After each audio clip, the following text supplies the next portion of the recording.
Bismillahirrahmanirrahim. Assalamualaikum warahmatullahi wabarakatuh. Innal hamdalillah nahmaduhu wa nasta'inuhu wa nastaghfiruh wa na'udzu billahi min shururi anfusina wa min sayyiati a'malina. May yahdihillahu fala mudilla lahu wa may yudlil fala hadiya lahu. Asyhadu an la ilaha illallah wahdahu la syarika lah wa asyhadu anna Muhammadan abduhu wa rasuluh. Allahumma shalli wa sallim wa barik ala nabiyyina Muhammad sallallahu alaihi wasallam wa ala alihi wa sahbihi rasulillahi ajma'in, amma ba'd.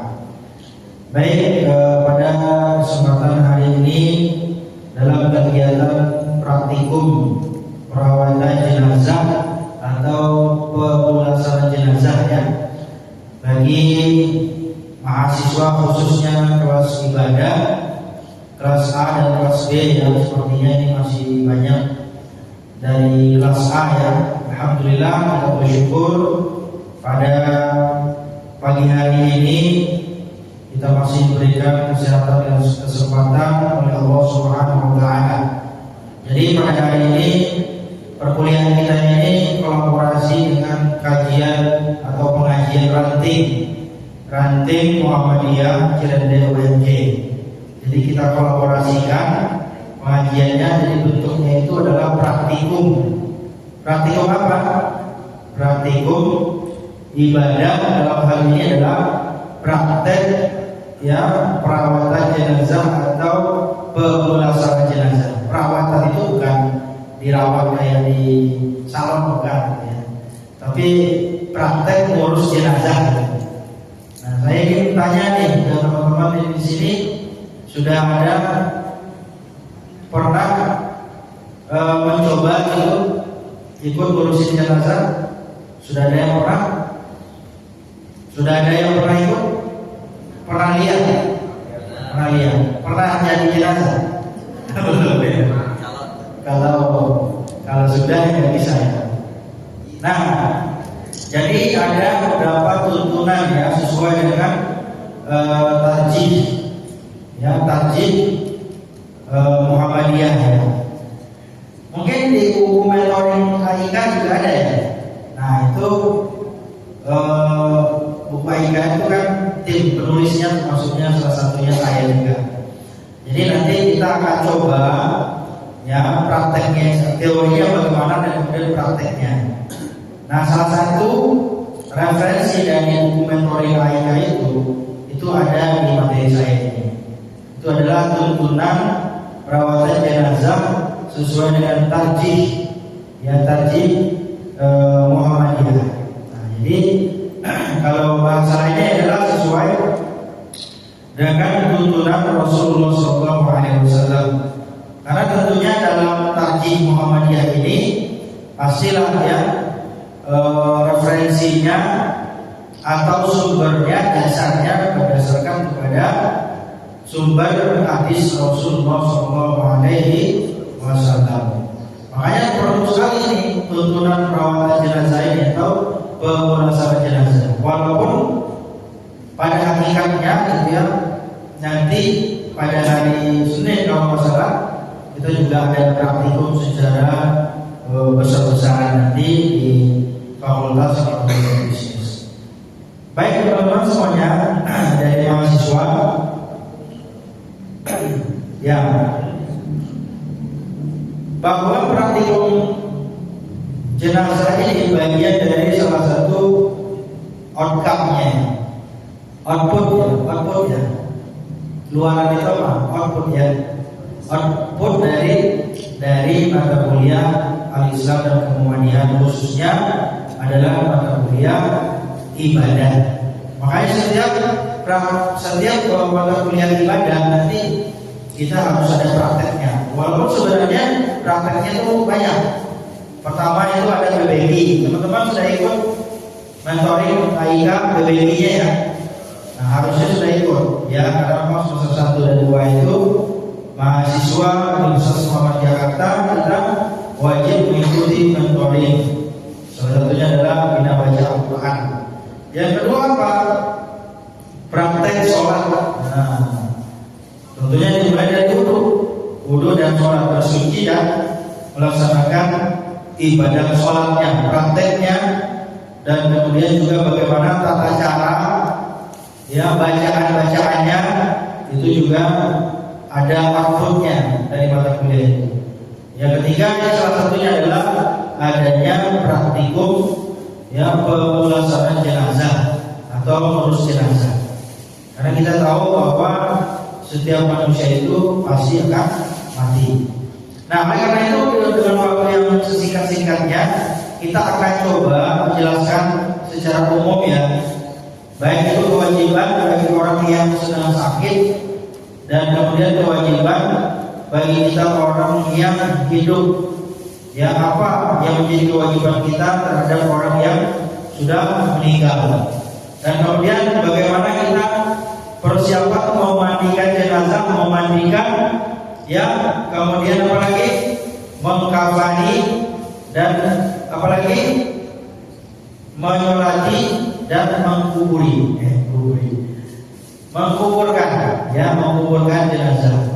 Jadi kewajiban itu paling tidak ada 4 ya, tapi ada pra di saat ya, di saat orang yang akan menghadapi sakaratul maut itu bagaimana, dan kemudian dia juga bagaimana bersikap gitu ya ketika ya seseorang dalam kondisi sedang sakaratul maut atau sedang sakit gitu ya menuju ajalnya. Nah, oleh karena itu ada beberapa tuntunan yang harus kita pelajari pada kesempatan hari ini. Nah, baik teman-teman semuanya, yang pertama kewajiban bagi orang yang sedang sakit. Ya, materinya juga mungkin ada di mentoring sebagian ya. Mentoring itu lebih ringkasan ya, ringkasan. Silakan dibaca. Ya, kemudian apa yang pertama adalah bersikap sabar. Jadi kalau kita sakit itu ya hendaklah kita menerima dengan sabar. Apalagi kalau sudah sakitnya itu terlalu parah, sangat parah, amat parah, ya paling parah maksudnya. Kemudian kalau senantiasa berikhtiar, ya tetap melakukan pengobatan, ya tetap berharap dia untuk bisa sembuh. Nah, kemudian lagi berprasangka baik kepada Allah Subhanahu Wa Taala, karena pada hakikatnya sakit itu kan datangnya dari Allah. Kemudian apa lagi? Merasa takut sekaligus penuh harap, khauf dan raja, mengharapkan Allah Subhanahu Wa Taala sebagai Tuhan yang dapat memberikan penyembuhan. Kemudian yang terakhir adalah berwasiat, ya wasiat bisa harta ya kepada anak dan keluarganya. Nah, inilah kewajiban bagi orang yang sedang sakit yang harus ditunaikan, apalagi ketika sudah sakitnya itu bertambah parah dan tidak ada harapan untuk kembali sembuh misalnya gitu ya. Yang berikutnya adalah kewajiban muslim terhadap keluarga yang akan meninggal. Pertama itu tentunya menuntun ya, ketika ada saudara kita nih, keluarga atau orang tua misalnya ya, yang mudah-mudahan aja kita diberikan kemudahan gitu ya, bisa membimbing orang tua kita. Apa yang harus kita lakukan? Yang pertama, takinkan la ilaha illallah. Maaf ucapin la ilaha illallah, tapi jangan pakai mic ya, keras. Ucapkan, takinkan. Jadi yang ditakinkan itu orang yang masih ada nafasnya, masih hidup. Makanya di Muhammadiyah itu kita tidak ada takin ketika orang sudah mati apalagi sudah dikubur gitu ya. Tidak ada. Nah, catat itu. Karena ada beberapa hal nanti perbedaan dengan amalia-amalia yang umum yang dilakukan oleh masyarakat gitu. Jadi simpel aja sebenarnya praktikum kita ini. Itu dituntun ketika mau sakaratul maut atau lagi sakit itu dituntunkan bacakan la ilaha illallah. Apalagi kemudian dihadapkan kiblat, walaupun dia sudah belum meninggal, hadapkan kiblat itu. Ya ini cari kiblat nih. Ya kira-kira seperti dalam kuburan itu. Nah berbalik, ya ada kiblat. Nah kalau dia belum meninggal ya nggak usah dimiring, ya kayak di dalam kubur juga. Tetap berbalik lurus terbujur gitu ya. Tapi dia menghadap kiblatnya itu melintang, bukan semuanya lurus gitu ya, melintang. Nah melintangnya berarti kayak gini. Nah gini ya, oke ya, praktek ini biar totalitas kayak gini ya, gitu ya. Bukan kayak gini, karena ada juga praktek gini ya kan. Kalau itu mah kakinya berkiblat, ya, ini totalitasnya. Jadi kalau kita lihat, kita perhatikan banyak kesalahan-kesalahan di dalam masyarakat. Memejamkan mata dan mendoakannya setelah meninggal. Pejamkan matanya, biasanya kan kalau yang sakaratul maut itu yang berat itu biasanya dia matanya agak terbuka ya. Pernah lihat orang yang meninggal matanya terbuka, melotot, ya? Itu berarti kan luar biasa ya perjuangannya dalam sakaratul maut. Jadi oleh karena itu penting kita perhatikan. Kita lihat, jangan dibiarkan nanti. Tapi saya takut pak, gitu ya. Sama orang meninggal takut, gitu ya. Sama orang yang hidup takut. Jangan takut. Inilah perlu kita latih nanti mental kita ya. Bagaimana kita harus siap dalam menghadapi ya ketika ada salah seorang di antara saudara kita meninggal dunia. Menutupi dengan kain yang bagus. Nah, saya sudah siapin bagus kain.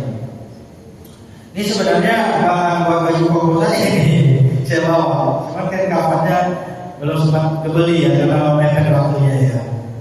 Jadi saya bawa aja ini, nanti ada 2 lembar. Nanti yang apa 1, yang ikhlas 1. Ya, kita praktek nanti ya. Kita coba.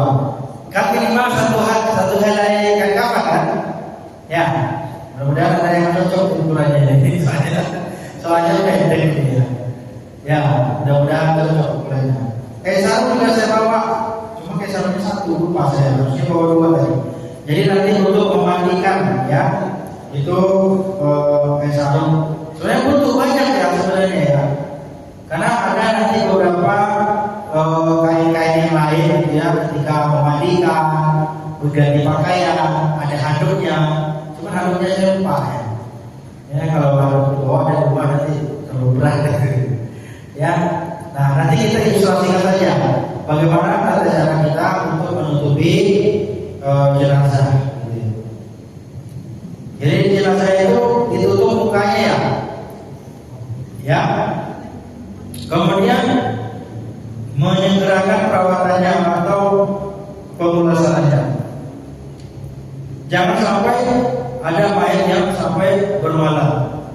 Misalnya udah meninggal malam nih, udah pagi, siang, malam lagi ya. Ya ini tidak dibolehkan. Kemudian apa lagi? Mengumumkan kepada kerabat dan teman-temannya bahwa si fulan telah meninggal dunia. Kalau di masyarakat kan sampai diumumin ya. Biasanya pagi-pagi itu, ya sering banget di kompleks saya itu, tempat saya itu banyak juga orang yang meninggal itu malam hari, ya atau dini hari. Jadi habis subuh itu rata-rata diumumin. Tapi ada juga yang waktu itu kakek udah tengah malam meninggal langsung diumumin. Gitu. Itu agak gimana juga rasanya ya. Inna lillahi malam jam 2 gitu ya. Ya berarti terlalu dini ya. Ya pagi aja lah. Kalau mau diumumin cukup di share melalui grup WhatsApp aja gitu ya. Jangan pakai mail juga ada 2 malam. Agak serem gimana gitu. Ya. Takutnya pakai lagi nanti. Kemudian itu beberapa hal yang harus kita ikuti ya ketika kita menghadapi ada di antara keluarga kita, sanak famili kita yang meninggal dunia. Yang terakhir, apa itu melunasi hutang dan melaksanakan wasiat. Kalau ada wasiatnya, misalnya ya kan, ada seorang kakek, kesini ya kenapa kek? Ini saya udah rasanya udah lama lagi mau wafat, ya. Kakek cuma berpesan, ya, tanah yang di sono jangan dijual. Kenapa itu bukan tanah kita? Gitu. Ya. Jadi jangan sampai nanti wasiatnya aneh-aneh. Wasiat juga boleh aneh-aneh. Ini kan kita menghadapi orang yang meninggal dunia ya, yang mau wafat atau sakaratul maut, biasanya banyak yang aneh-aneh juga. Makanya orang yang akan meninggal itu biasanya akan terbawa-bawa kebiasaan-kebiasaan di waktu dia hidup, di waktu dia beraktivitas sehat. Mungkin kalau yang mau mancing, ya kan, kayak gini mau meninggalkan, ini apaan? Ternyata dia mau minta pancing. Atau ada juga yang suka main TikTok gitu ya, meninggal ini dulu gitu ya. Ya, joget-joget dulu. Ya, kayak orang kesurupan gitu. Nah, ada lagi mungkin ya yang suka dangdutan karaokean gitu. Pengennya megang dulu baru mati. Ada kan? Dan ada kisah juga orang yang suka nyambung ayam, berjudi, yaitu meninggal sesuai dengan kebiasaannya. Maka hati-hati. Oleh karena itu, adik-adik, kita itu perlu memperhatikan bagaimana kondisi dan keadaan kita yang di waktu kita masih hidup, sehingga ketika kita meninggal dunia itu bisa meninggalnya dalam kondisi husnul khatimah. Baik, teman-teman semuanya, kita akan masuk sesi yang kedua itu praktikum. Ini sudah pembukaan saja, ya, sebagai prolog.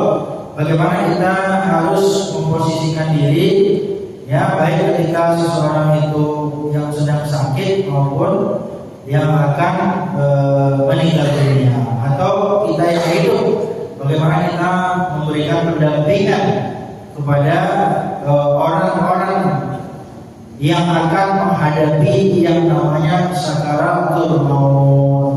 Kan semua orang pasti akan meninggal, semua orang pasti wafat. Nggak tahu kapan gitu ya. Kan ada dalamnya orang kaya mati, orang miskin mati, raja-raja mati, rakyat biasa mati, mahasiswa mati, pak dosen mati, ya, pimpinan mati. Semuanya mati pasti. Ya, Pak Sekjen, selamat datang ini. Luar biasa, insyaallah. Pak Sekjen sama Pak Bendahara akan kedua ini. Ini di PH semua ini. Ketua Sekjen Bendahara, insyaallah. Terima kasih, Pak Dali. Alhamdulillah.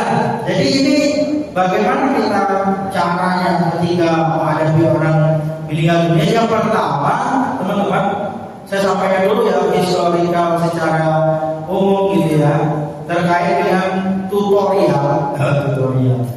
Walaupun sebenarnya sekarang sudah banyak gitu ya video-video gitu ya yang memberikan tuntunan atau tutorial tentang perawatan atau mengurus jenazah.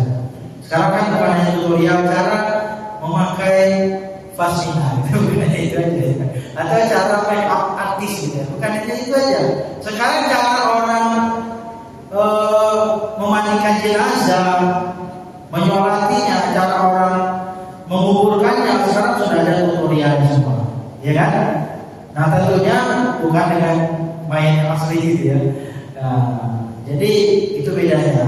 Biasanya pakai alat peraga atau manikin ya, atau mungkin pakai video 3 dimensi misalnya ya, untuk praktikumnya. Nah kita hari ini teman-teman kita akan coba langsung praktek ya, nanti langsung pakai orang.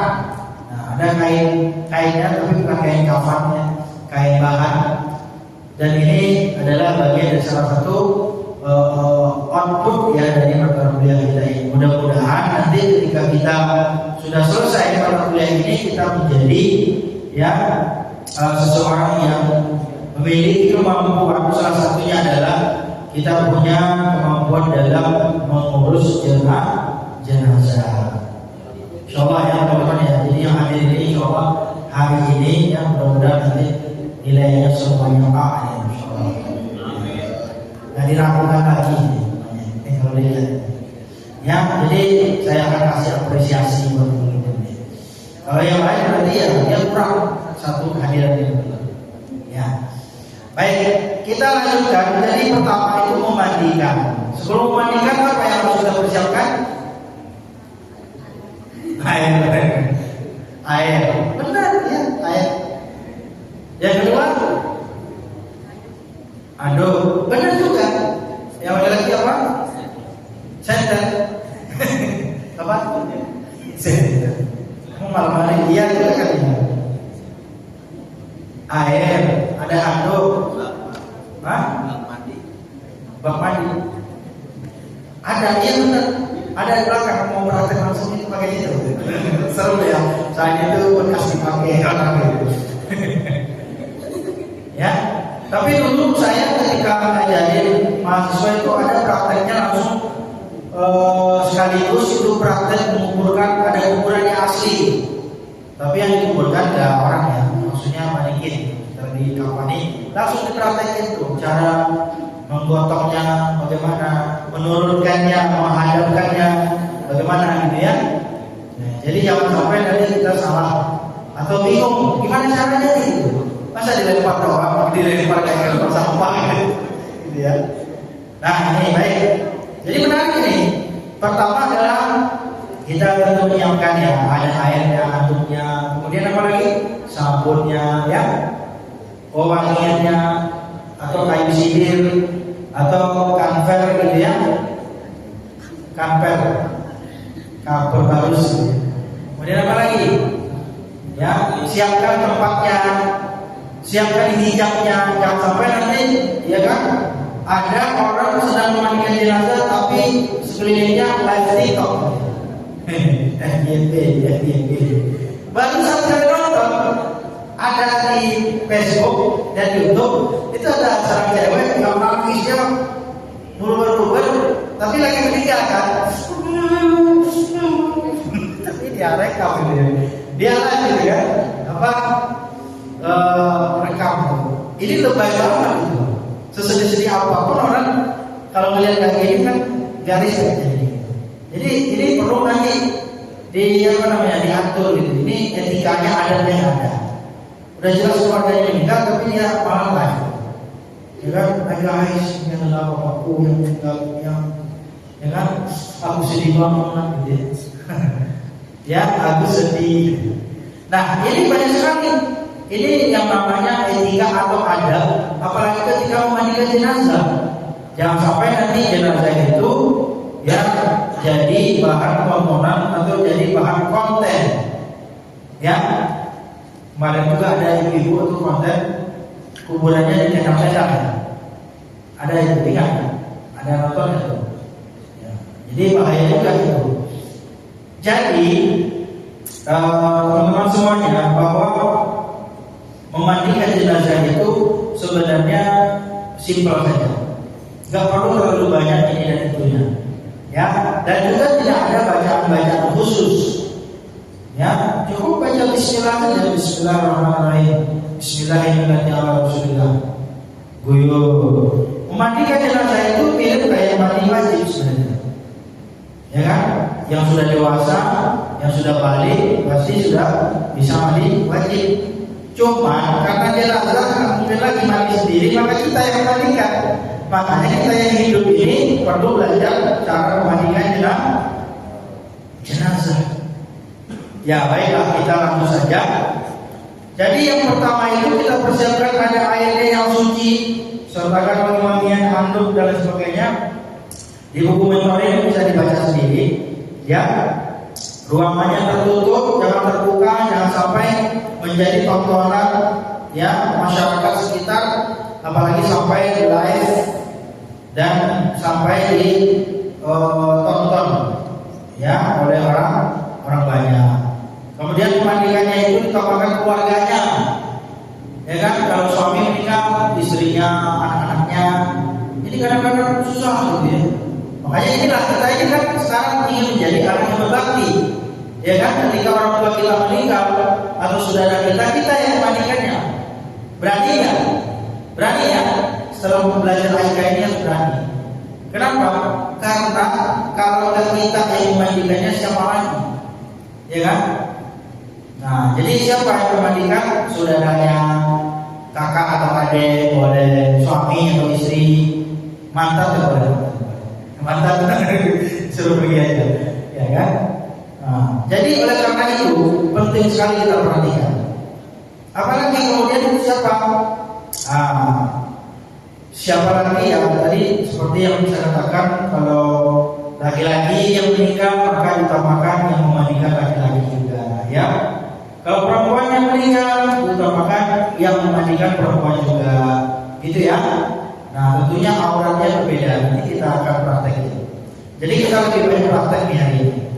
Nah, bagaimana cara niatnya? Niat karena Allah Subhanahu Wa Taala, ya. Tidak perlu ada lafaz-lafaz tertentu, gitu ya. Kemudian apa lagi? Menutup jenazah dengan kain. Makanya nanti kita akan coba. Kalau laki-laki bisa pakai sarung, ya kan? Biasanya sarungnya itu, ya. Kalau orang sakit atau orang ini biasanya kan meninggal itu banyak yang pakai sarung ya. Nah, itu bisa langsung sarungnya itu bisa langsung dibasahin aja, basahin kan. Nah, nanti di atasnya pakai kain tambahan, kain panjang, ya kan? Tahu tuh kain panjang? Kain yang nggak pakai lubang, yang panjang aja itu, yang los. Kalau sarung kan lingkaran ya. Nah, jadi bisa ditutup, terutama perempuan atau kain kafan. Kain kafan misalnya ditaruh di atasnya untuk sebagai penutup, terutama yang wanita. Kalau laki-laki boleh terbuka sampai dada, apa ya? Itu. Nah, ya ditutupi dengan kain bagus. Nah, sebaiknya memang kalau ada kain yang udah lama atau udah kotor dan dia udah pakai selama ini dan ketika meninggal dibuang sebaiknya, ya kan? Biar nanti kotoran-kotornya itu tidak mengena ke jasadnya atau ke tubuhnya dari kotoran pakaian itu, paham ya? Nah, itu dibuang. Membersihkan kotorannya, bersihkan kotorannya, makanya nanti ada namanya apa itu istijah, ya kan? Istijah itu kok biasa, ya kan? Kubur dan duburnya dibersihkan, makanya harus keluarga terdekat. Nanti kan jadi risih, ya malu, ya kan? Kalau orang lain gitu, apalagi misalnya orang itu yang memandikan mulutnya ember, ya kan? Nanti bisa ngegosip kemana-mana. Kemarin gua habis mandiin si Enang itu, ya, cerita. Jadi oleh karena itu kalau buat jalan dekat mungkin ya dia ceritain kekurangan ke saudara-saudara atau ke orang lain. Kemudian mereka mulai jenazah itu memandikan dengan berwudu. Wudukan dulu anggota sebelah kanannya, yang dimulai dari sebelah kanan diwudukan, ya, masuk muka biasa, masuk tangan kanan, tangan kiri, wudukan dulu. Kemudian membersihkan bagian punggung, ya, dengan memilihkan jenazah sebelah kiri. Ya, miringkan.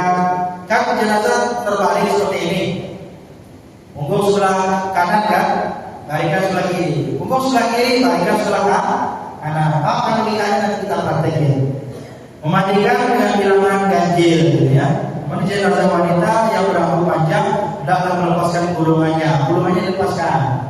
Ya, jangan disambul, karena nanti kalau tersambul itu akan menyulitkan untuk membuang air ke tubuhnya atau ke rambutnya. Jadi biar terurai saja, ya. Nah, mencuci dengan bersih. Pada bagian akhir memandikan silakan dengan menggunakan air campur kapur barus atau wangi-wangian, atau boleh juga pakai sabun. Ya, pakai sampo boleh nggak? Boleh. Asal jangan sampokin aja, karena itu buat mobil. Ya. Oh Pak, memandikannya bagaimana Pak? Boleh nggak kita pakai air keran atau air pakai itu Pak? Pakai selang, pakai tembak, pakai apa? Pakai semprot. Ya boleh-boleh saja sebenarnya. Cuma masalahnya ya kurang etis saja gitu. Masa listrik gitu ya, kayak nyuci mobil gitu. Kalau gitu tukang steam aja gitu.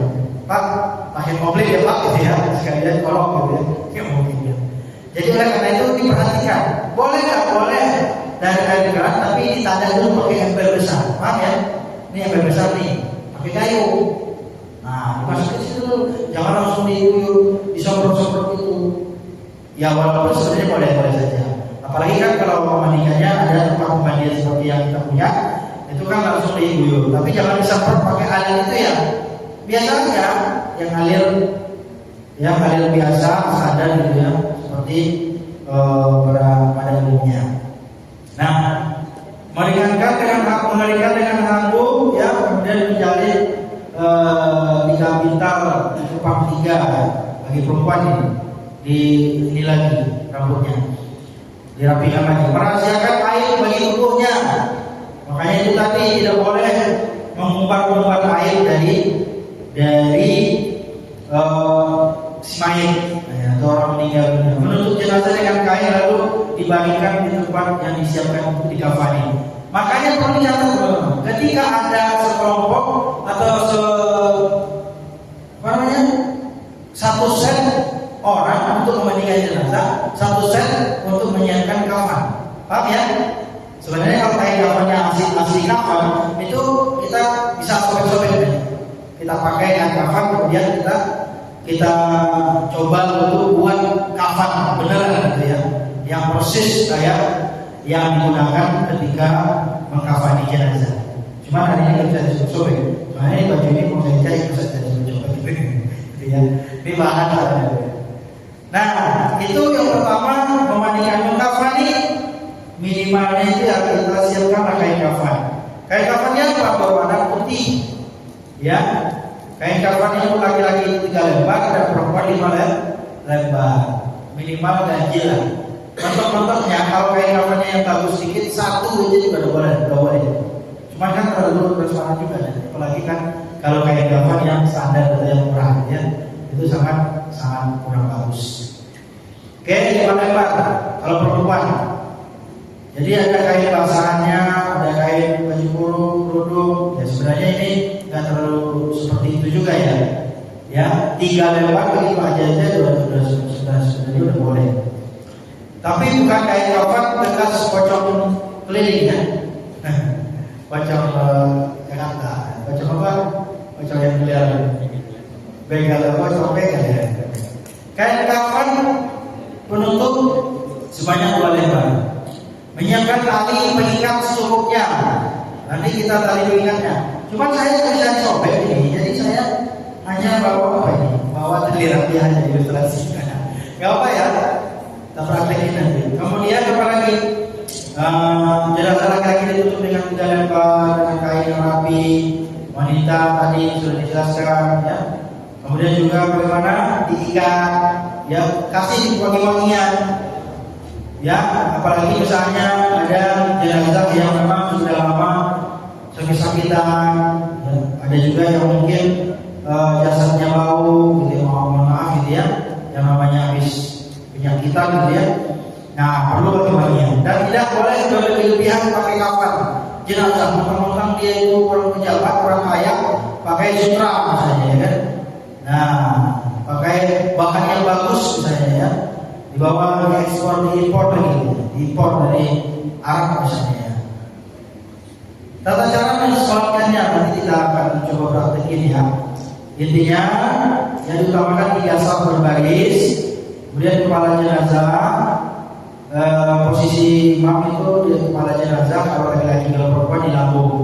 Bertakbir biasa pertama Fatihah, ya, dan sholawat, kemudian doa. Kemudian yang ketiga adalah doa untuk jenazah, yang keempat baca salam. Ya.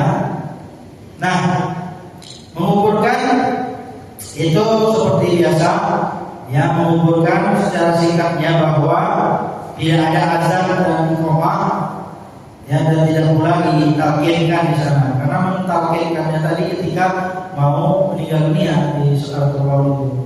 Tapi Pak, kami mau mendoakan orang tua, keluarganya, Pak, silakan saja gitu ya. Nah, cara menguburkannya kita harus bersurat. Kalau sudah selesai sholat, jangan mengubur lagi keluarganya. Yang datang dari Hong Kong lah, dari Korea lah, yang datang dari Arab lah, yang datang dari kampung dan lain sebagainya. Maka disediakan untuk menguburkan jenazah. Mengiringi jenazah dengan tenang. Mengikuti sekitarnya, dan wanita tidak ikut mengiringi jenazah. Berarti di sini tidak dianjurkan. Walaupun sebenarnya ada juga sebagian banyak keluarga yang mengikuti. Orang yang mengantarkan jenazah supaya tidak masuk kuburan supaya melepas alas kaki, tidak boleh bersepatu dan pakai sandal. Itu ada saja ya. Kemudian sampai di kuburan pelayat ya tidak diperkenankan duduk ya, duduk di atas kuburan gitu ya. Kemudian juga ya jangan meletakkan mayat itu sembarangan tempat gitu ya. Kemudian apalagi membuat kalian memasang tanda di kuburan dan tandanya. Biasanya ada papan gitu ya. Kemudian memasukkan jenazah ya, dan dari arah kaki kubur ya, dari arah selatan. Saat datang ke mayat jenazah, bacakanlah Bismillahirrahmanirrahim. Kemudian menutup bagian atas kubur jenazah ya, kemudian meletakkan mayat dengan menghadapkan kiblat. Meninggalkan kuburan, meninggikan kuburan maksud saya sejengkal, ditinggikan, makanya biasanya ada tanahnya dia tinggi kuburan itu untuk menjadi penanda. Diperbolehkan membuat tanda di atas kubur, misalnya innalillahi wa inna ilaihi raji'un, meninggal sianu bin sianu pada seterusnya. Kemudian menaburkan tanah dari arah kepala supaya 3 kali setelah selesai penguburan, kemudian mendoakan untuk yang meminta ampun jenazah, keluarganya khususnya. Nah, hal-hal yang dilarang terakhir ini, hal-hal yang dilarang bagi orang yang meninggal dunia atau bagi kita yang melayat atau mengantarkan jenazah atau yang sedang berziarah atau yang sedang takziah. Yang pertama, meratapi, histeris. Gak boleh dalam muslim. Walaupun itu orang tua kita, saudara kita, suami atau istri gitu ya. Kemudian apalagi mengumpulkan jenazah pada waktu matahari terbit dan pada tengah hari ya, dan pada waktu mau maghrib ya, itu boleh 3 waktu ya. Mengazani, tidak ada syariat azan ketika saat dikuburkan, itu juga dilarang ya. Mentakiri juga jenazah yang sudah meninggal dunia, tadi juga sudah saya sampaikan. Jadi orang yang sudah meninggal dunia itu sudah terputus amalnya. Membacakan surat Yasin sampai meninggal dunia tidak ada khusus, walaupun sebenarnya boleh kita membaca ayat Al-Quran ya. Nah, ada beberapa hal dan lain sebagainya mungkin bisa dibaca. Baik teman-teman semuanya, para mahasiswa, mari kita praktek sekarang. Ayo kita ke depan, kita coba praktek.